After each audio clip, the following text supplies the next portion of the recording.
Generales 2026. Elige informado. El poder en tus manos.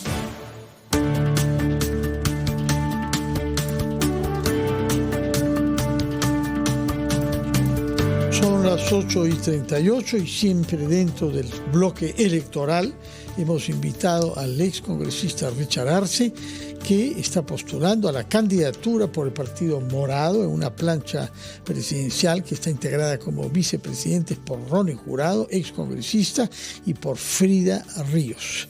Y esta plancha presidencial tiene que disputar las elecciones internas con aquella encabezada por el ingeniero Mesías Guevara. Señor Richard Arce, muy buenos días, bienvenido a RPP.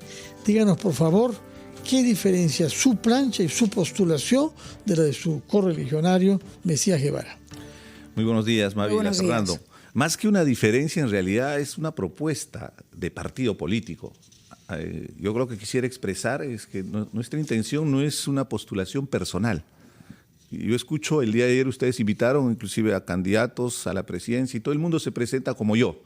Acá el Partido Morado se presenta como organización política, porque es momento que justamente los partidos políticos asuman la responsabilidad de representar. Evidentemente que tiene que haber un liderazgo, tiene que haber una representación, alguien tiene que asumir la presidencia. En ese marco... Y si hay dos que están disputándose la candidatura, es que hay diferencias, es que hay personas, no es el partido. Hay expectativas naturales dentro de los partidos políticos de querer asumir una responsabilidad.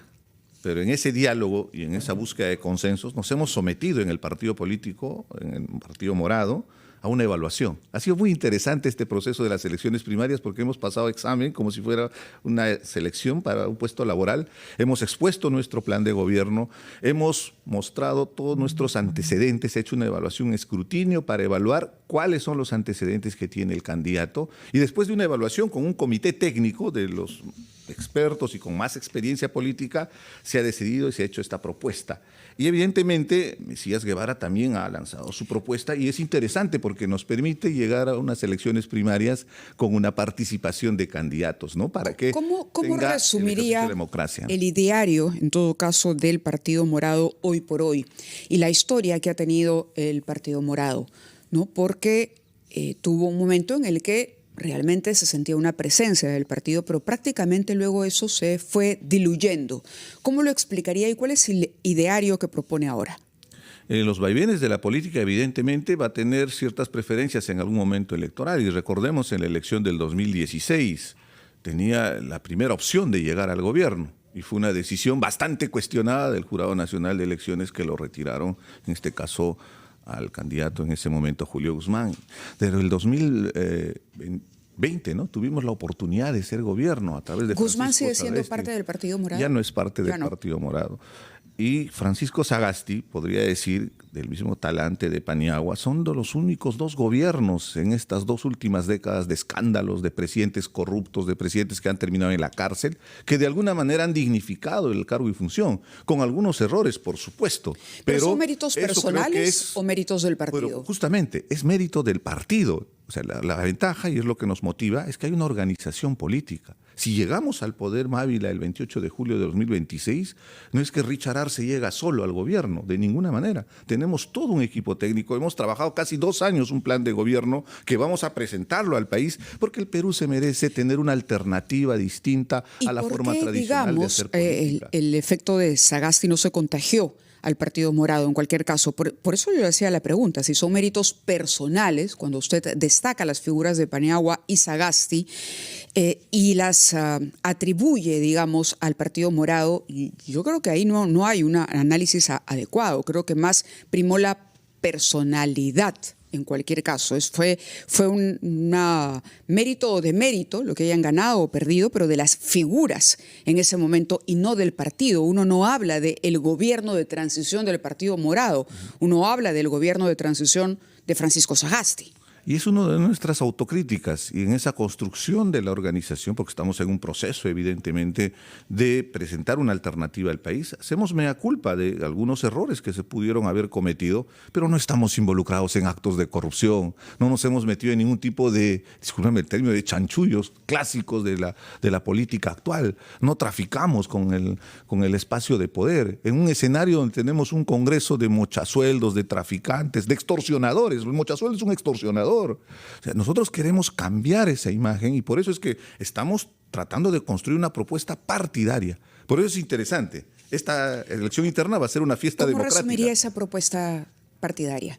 Con la propuesta de atender necesidades urgentes que tiene el país en este momento, la inseguridad ciudadana. Estamos trabajando, buscando, primeramente, logrando la independencia que debe tener la Policía Nacional. Basta de injerencia política. ¿Se han dado cuenta cómo se manipula desde el poder político, inclusive desde los ascensos y la propia dirección? Lo que ha hecho el último gobierno de Dina Boluarte, atentar directamente con la DIVIAC, con un impresentable como Santibáñez. Su consigna era destruir la DIVIAC, la división de la policía encargado contra la criminalidad organizada. No solamente los delincuentes de la calle, sino también los de cuello y corbata, los políticos. En ese escenario, definitivamente que nosotros que proponemos que se genere un espacio de independencia, que se le dote de recursos, que se fortalezca la inteligencia, que haya un trabajo coordinado y en independencia con la Fiscalía de la Nación, con el Poder Judicial, para que independientemente se trabaje y se confronte a la delincuencia. Y lo más importante, Mávila, se tiene que derogar este paquete legislativo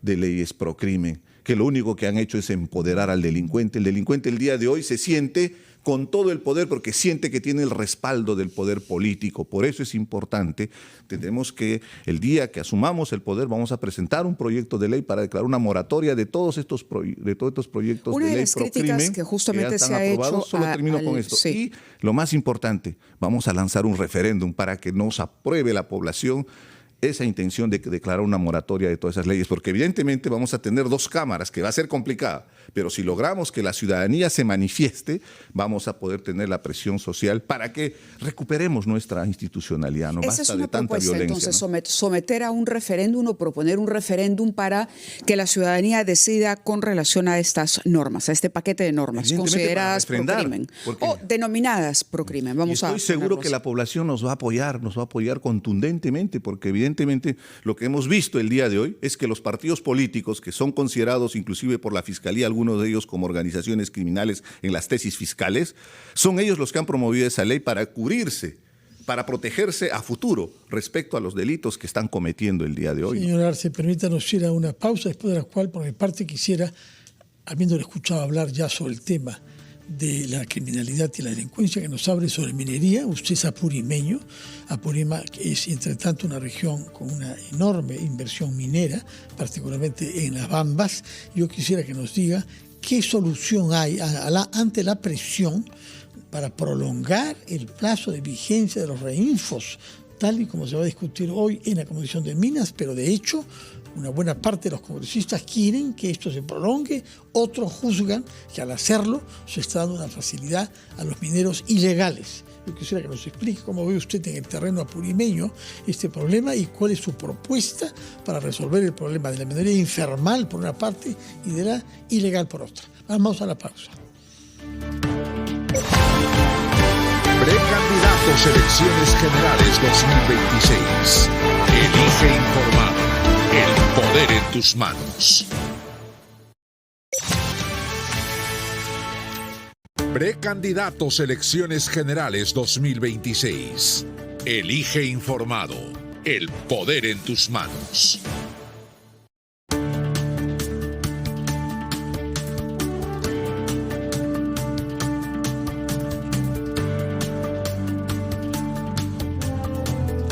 Estamos conversando con el ex congresista y representante por Apurímac, Richard Arce, que postula a la candidatura del Partido Morado.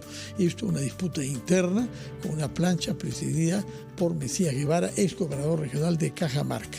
Y le había contestado a Mávila Huertas lo que usted piensa sobre la manera como hay que actuar para ser eficaces contra la criminalidad, e insistió en la autonomía de la policía, que no entren ahí manos.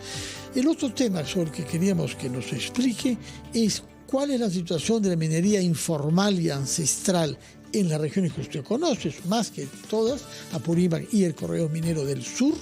¿Qué se debe hacer particularmente frente al Reinfo, que oficialmente cesa de tener vigencia a partir del último día de este año? Y que fue ampliado. Ya ha sido ampliado Perversamente, yo diría, porque con objetividad, o sea, los números son claros. El porcentaje de formalización tiene un poco más de 8 años el Reinfo. Solo ha logrado 2.3% de formalización. Del total de registros, solo 2.3% han logrado formalizar. Resultado es un fracaso total. Entonces, evidentemente no está funcionando. Pero fracaso del sistema. Del sistema, evidentemente. Ahora, tenemos que diferenciar y discriminar la actividad minera. Bueno, todo el mundo dice eso, hay que diferenciar y discriminar. Es que se pone en un solo saco como minería ilegal. Claro, pero hoy hay una decisión que tomar. El Reinfo el día de hoy es utilizado por la minería ilegal como un instrumento para, de alguna manera, legalizar lo que está costando sangre. Hemos visto lo que sucede en territorios liberados como Patas. ¿Perdón? ¿Por qué prorrogar ahora? Porque es un tema político, Mávila. Los tentáculos de las economías ilegales tienen su brazo político y ahí está en el Congreso de la República. Tú escuchas a los presidentes de la Comisión de Energía y Minas, los dos últimos. Señor Cutipa. No tienen ningún... Cutipa y el otro mi paisano. El asunto es que ellos no tienen ninguna visión para lanzar una propuesta real. ¿Quieres enfrentar a la minería? Ahí viene la propuesta. ¿Quieres confrontar a la minería ilegal? Diferenciemos, porque una cosa es la minería artesanal, inclusive la minería que desarrollan algunas comunidades campesinas que les están permitiendo generar recursos para su propia comunidad, inclusive beneficios. Lo concreto es que cuando hay una economía ilegal, lamentablemente se teje toda una especie de mafias, de organizaciones, hay extorsión, hay sicariato, hay trata de blancas. Se tiene que confrontar esa minería ilegal.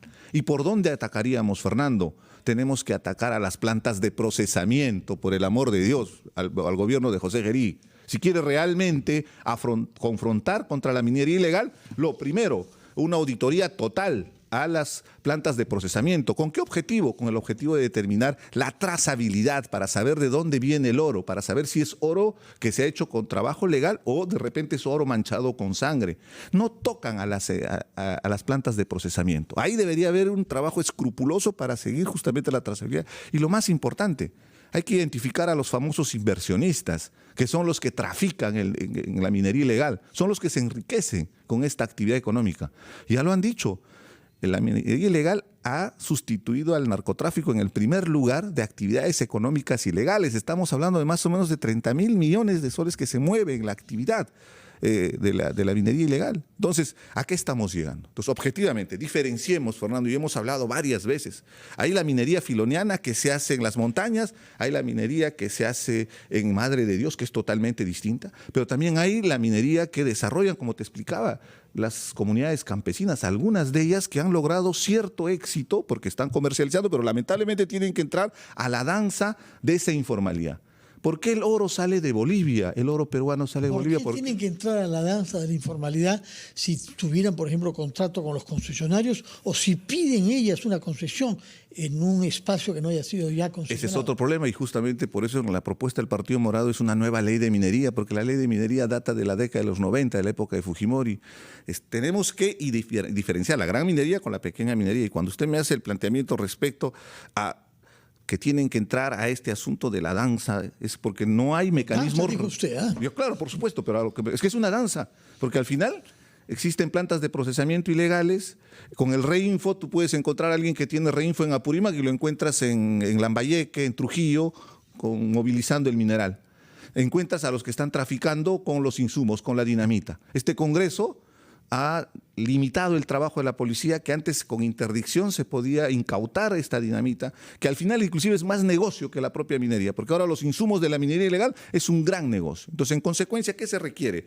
Voluntad política para promover una nueva ley de minería que transparente y ordene esta actividad. El tema de las concesiones es clave, Fernando. Las concesiones se tienen que también transparentar, se tienen que sincerar para saber qué concesiones están trabajando y evidentemente brindándole la seguridad jurídica. En eso estamos claros, o sea, no es que vamos a eliminar las concesiones, pero hay que hacer un estudio para tener realmente identificado qué concesiones se trabajan, están generando beneficio y están promoviendo la economía. Estamos viviendo, Fernando, el supersiglo de los precios altos de los minerales. O sea, la libra de cobre estaba ya casi por los $4, casi $5. Y el oro, ni qué decir. Entonces, es época de vacas gordas, discúlpeme el término, para que podamos ahorrar, hacer caja, porque la principal fuente de ingreso para nuestro país justamente es la tributación que hacen las empresas extractivas, que con eso sostienen el presupuesto público. Claro, en el Estado ahorita estamos en una farra fiscal, ¿no? Que están dilipendiando los recursos públicos, ya lo anunció el Consejo Fiscal, de la irresponsabilidad de un paquete legislativo para despilfarrar el dinero. Entonces, si te das cuenta, ¿cuáles de esas leyes sobre gasto social usted las objetaría, las observaría si fuese presidente?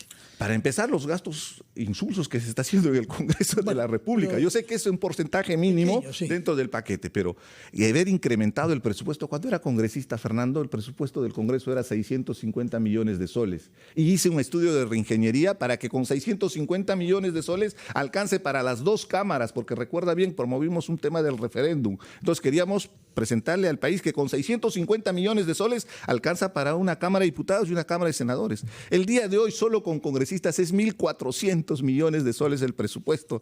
Se han puesto, ahora en diciembre van a recibir cerca de 50.000 soles cada congresista. Criticar al Congreso. Yo quisiera que usted critique a otros responsables. Por ejemplo, acá tenemos gastos sociales importantes para maestros. ¿Qué es lo que haría usted? Hay una reivindicación evidente de temas reivindicativos laborales de los maestros por preparación de clases y todo. Pero hay que diferenciar y hay que ordenar. No es un paquete para ofrecerlo y sobre la base de un presupuesto. Tú no puedes, o sea, el ideal de cualquier político, y más cuando eres autoridad, es atender las necesidades de tu población.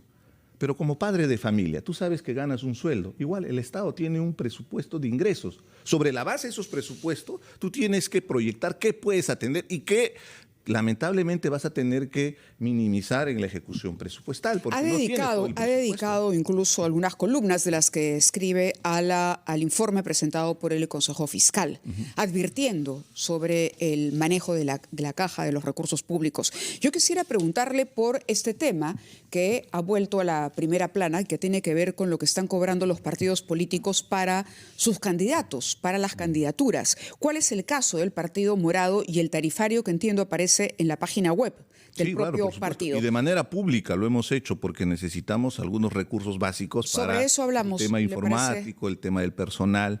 Y volvemos con esa explicación. Sí, son las 8:59. Vamos al gran resumen de la hora y regresamos con Richard Arce, excongresista, pero ahora precandidato a la presidencia de la República por el Partido Morado. Precandidatos Elecciones Generales 2026. Elige informado. Precandidatos Elecciones Generales 2026. Elige informado. El poder en tus manos.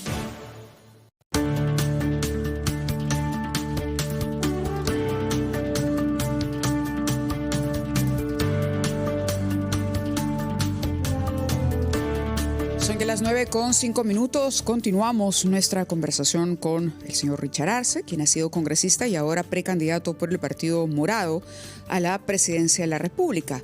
Esto va a unas elecciones internas y habíamos dejado pendiente la pregunta o que él nos explicara cómo funciona estos montos que los partidos cobran a los candidatos finalmente para postularse en sus filas, ya sea al Parlamento o en su caso como plancha presidencial.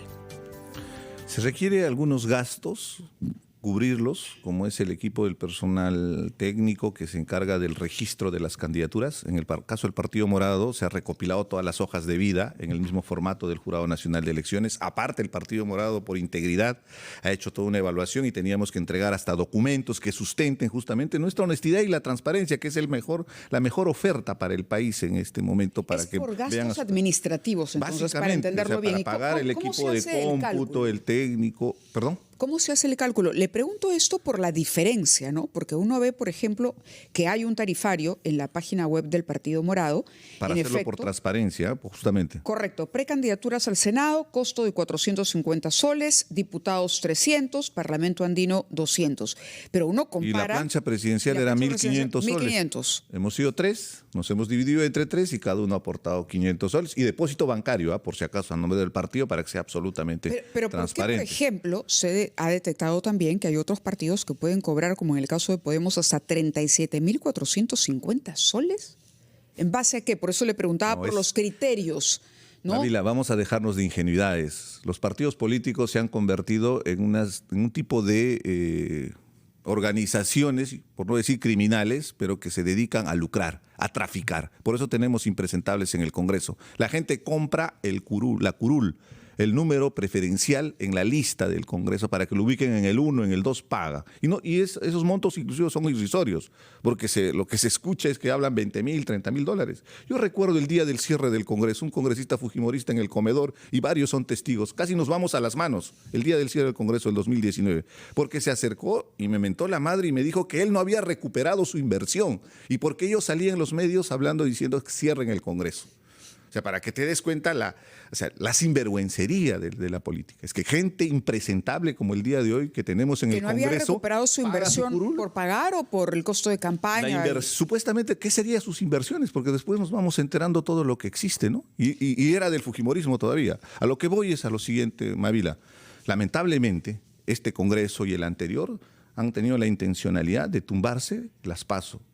Este procedimiento de elecciones internas que nos costó duro en mi periodo congresal, para que haya elecciones primarias, abiertas, simultáneas y obligatorias, al mismo estilo que en Argentina, para que sea la población la que elija quién va a ser el candidato al Congreso y ubicarlo en la lista preferencial.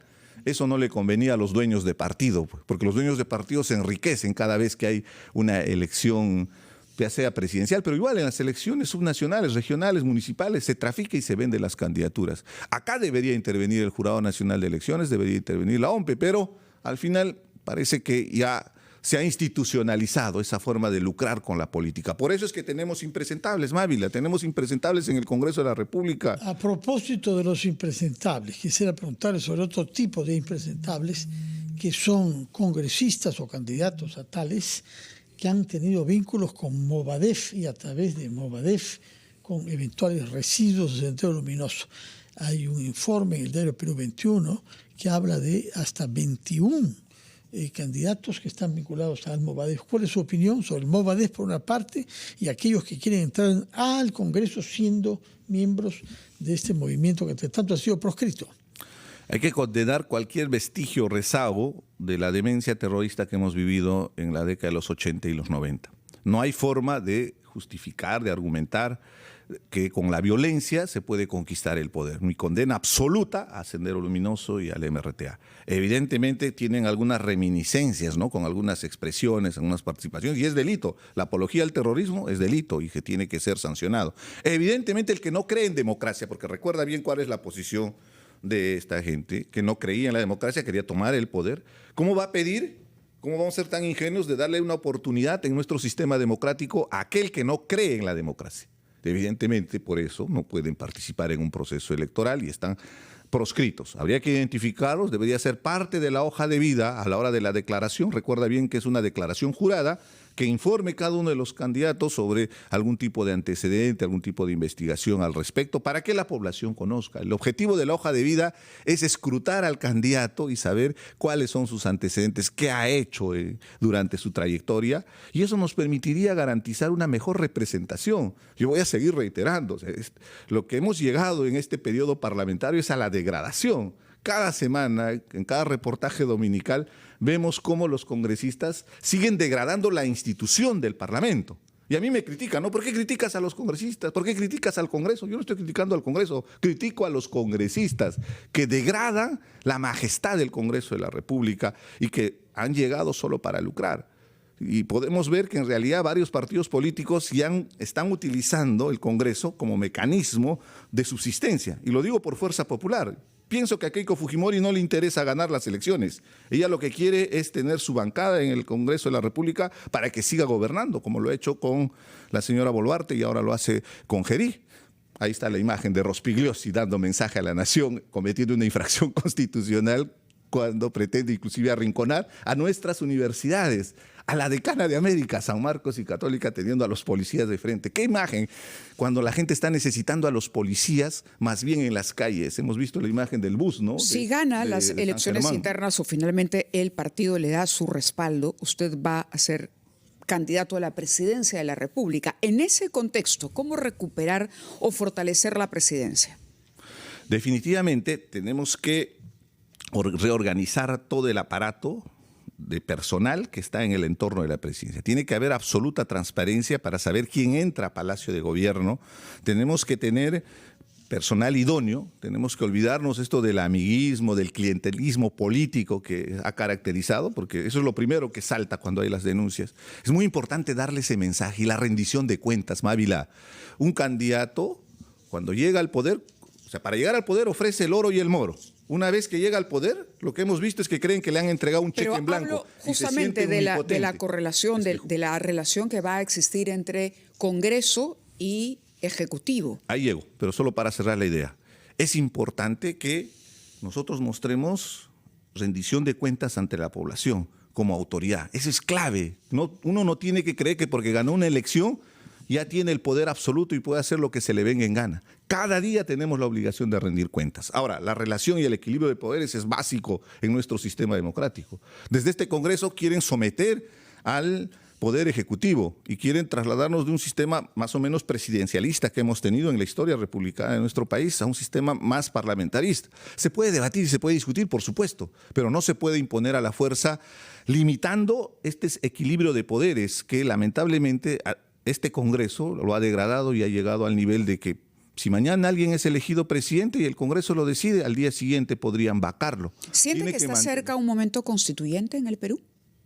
En este momento no, porque evidentemente hay profundas fracturas sociales y la experiencia es de Chile.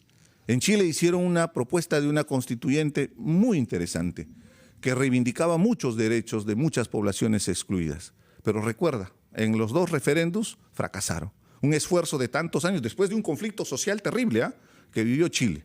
Entonces, yo siento que la Constitución la tenemos que cambiar, pero primero en la estructura del Estado. El capítulo de estructura del Estado es clave. El tema económico, por supuesto, pero hay muchas constituciones en el mundo que no hablan del tema económico. El tema económico se tiene que alinear a la organización del país. Y en eso yo discrepo mucho con muchos compañeros de izquierda que quieren cambiar la Constitución. Yo quisiera conocer su opinión sobre un tema que tiene que ver con la congresista, desaforada entre tanto, Betsy Chávez.